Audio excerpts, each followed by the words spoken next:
So, the environment has been with us, well, from the beginning, but environmental concerns and environmental issues have certainly been a large part of our thinking for the last third of the previous century, and it continues to occupy our attention now, as it almost seems that the environmental degradation escalates across the planet. There are some spots where it receives greater attention, and right now I think that the challenges in China with their rapid urbanization is introducing a need for leadership to engage directly and confront in positive ways the ways that we deal with the environment. As cities are great generators of greenhouse gases and factories are great generators of pollutants, stepping up and coming up with constructive strategies and solutions is imperative. We have the great good fortune of having a gentleman who is dealing with that in his own community, the Vice Mayor of the city of Shenzen, China. Please welcome to the stage Mr. Tang. Mayor Tang, please share your thoughts with us. Thank you.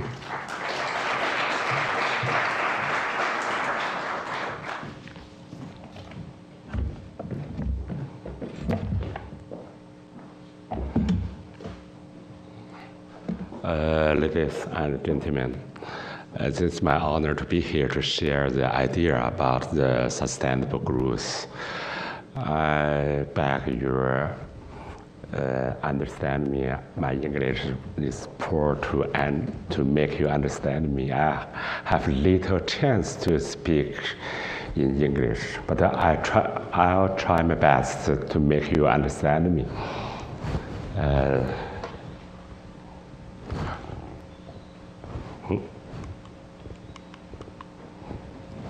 This is a broad view of our city. As we know that 2,000 years ago, Aristotle once said, people gathered in city in order to live and reside in the city for a better life. As we know that China now is experiencing very quickly urbanization. Last 3 decades, over 500 million Chinese left the village, reside in the cities. Last decade, will another 500 million Chinese immigrating to the cities. So it's a hard job for China. As we know that urbanization should pay high price of these cities, very expand in China. Now the word urban area just take 2% of land area, but consumes over 3/4 the global resources and produce even greater garbage. So in China, it means that urbanization makes the human life from low carbon to the high carbon emission. As we know, carbon emissions in China are increasing very, very quickly. But the per capita carbon emission in China is very low. This China, this Singapore, this France, this Germany, and this United States.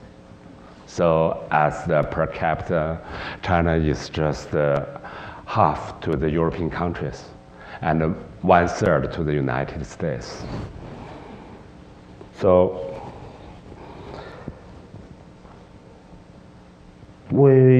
all of us think if China can go the full urbanization, maybe the per capita carbon emission increase very quickly. If the level of per capita carbon emission get the level of the European country means that China will add over 6 billion tons carbon emission to the whole world. So it's very terrible to hear that. And I think no anyone can accept this. So I think most people think China should do something. This something means that China should have the urbanization, not increase the carbon emission by per capita. It's a very hard job for us. But as we know that past 200 years, UK and USA experiencing a period about the per capita carbon emission increase very quickly, then got the peak, then decline. But the world now cannot give the room for China to do like that. So we just keep the per capita carbon emission of whole China safe. It's very difficult for us. So as we know that the Chinese government gave more and more attention on carbon emission. Although we know that there are a lot of disputes about really human active can change the climate change. But we know that we should do something, cut back the non-renewable resources used.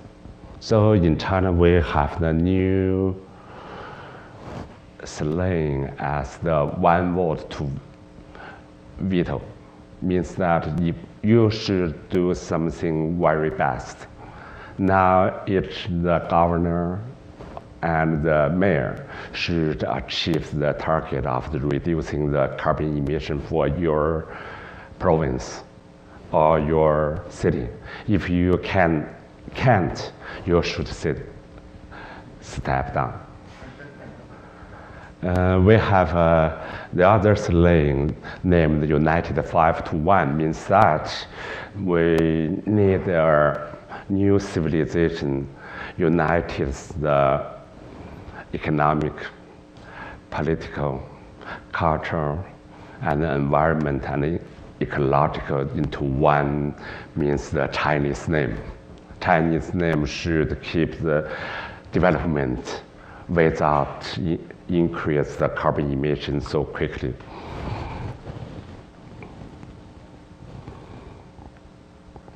Can China really reach this target? How is China doing, and what are the key measures that will curb China's fast growth in fossil fuel consumption?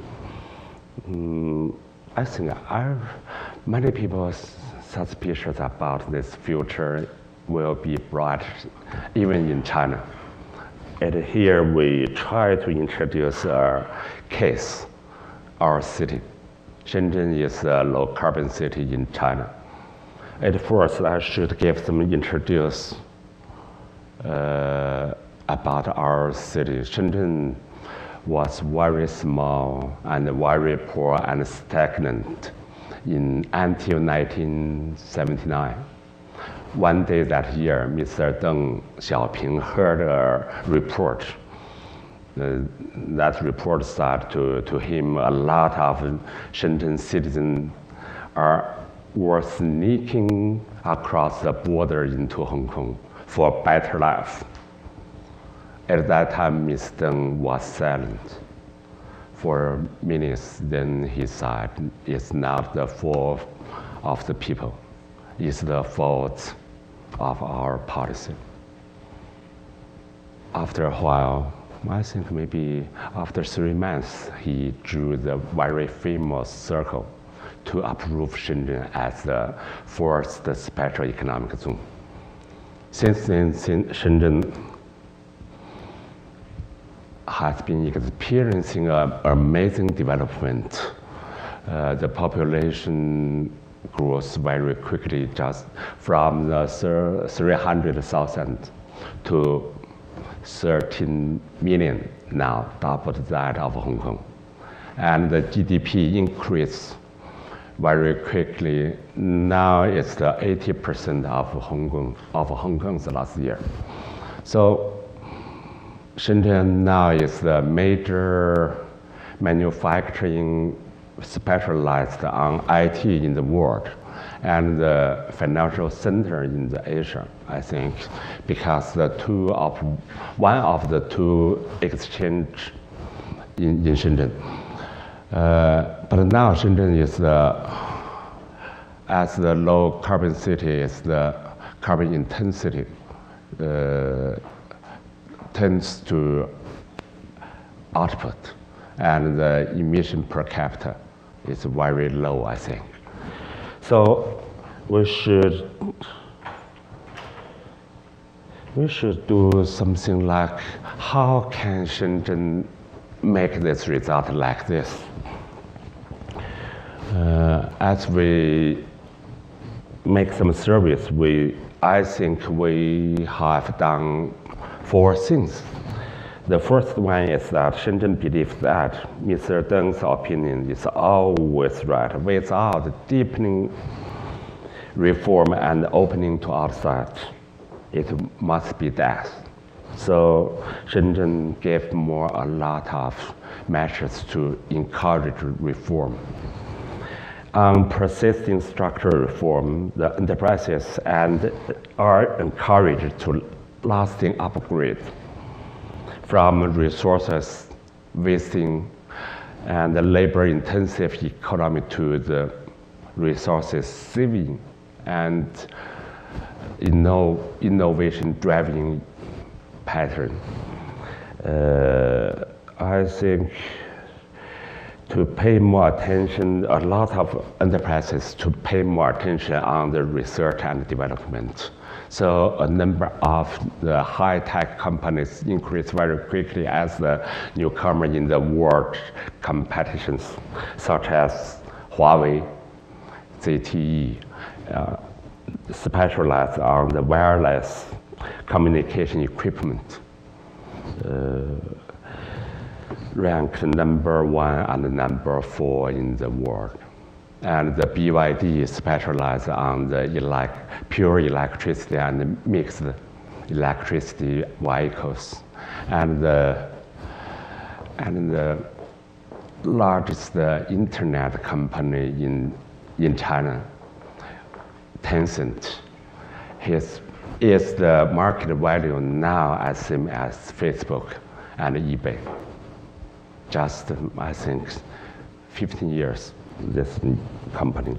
Second, we have been insisting on compact, flexible, cluster-based urban planning, which one advantage is convenient for the household, reducing the commuter time, along with other measures. The urban heat island effect decreased more than 40%. The third, over 13 million square meters of the green building are standing in our city, more than any city in China, and save 480,000 tons of carbon emission per year. Energy audit for key building has been conducted. 500 major public buildings have been implemented real-time energy monitoring on.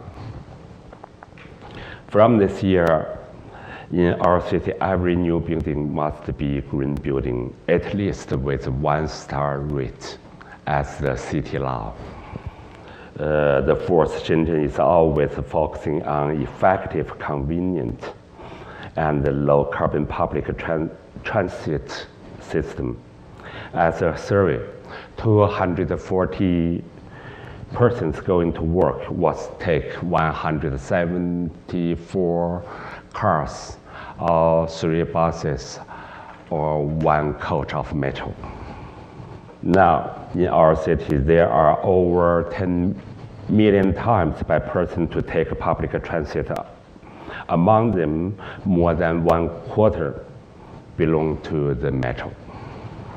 So now the ratio of the vehicle to 100 person is lower than 25% in Shenzhen.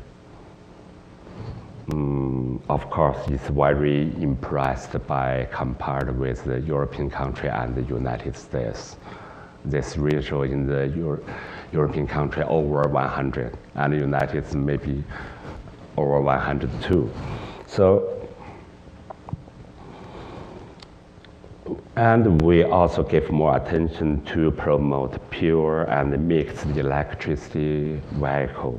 Now over 5,000 business, over 5,000 buses and taxis are running in our city, which are an important contributor for reducing PM 2.5 and carbon dioxide emission. Now I come to the end to give a very brief introduction on Shenzhen's ETS.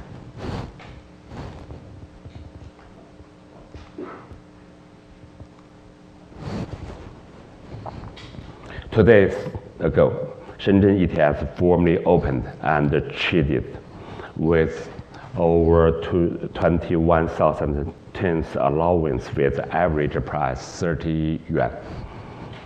For the year 2013 to 2015, the city issued a total of 100 million tons carbon emission allowance to 635 industrial enterprises and 200 public buildings. In the second half of this year, we will try to allocate mobile carbon emissions to taxis and buses for encouraging the enterprises to adopt the low carbon emission vehicles. Shenzhen International Low Carbon City has planned area of 53 square kilometers. We wish to integrate all of explorations to create a new town of low carbon, even zero carbon emission. In other words, we wish to create a new town with green hills and blue water, not to treat pollution and high carbon emission after a while. It really is a dream. Yes, we should have a dream. And deeply wish to cooperate with all people for gathering together the effective, sophisticated, and exploring low carbon technologies. And we have some ambitions to modernize the traditional Chinese wisdom on building design and city planning. It's known as the feng shui. Maybe you know the concept feng shui. In Chinese think feng shui is the experience to use the solar and the natural wind fully. So the low carbon development is a common desire for humans in the century. We wish to work with all of you to promote low carbon sustainable development. Thank you very much for your attention. Thanks.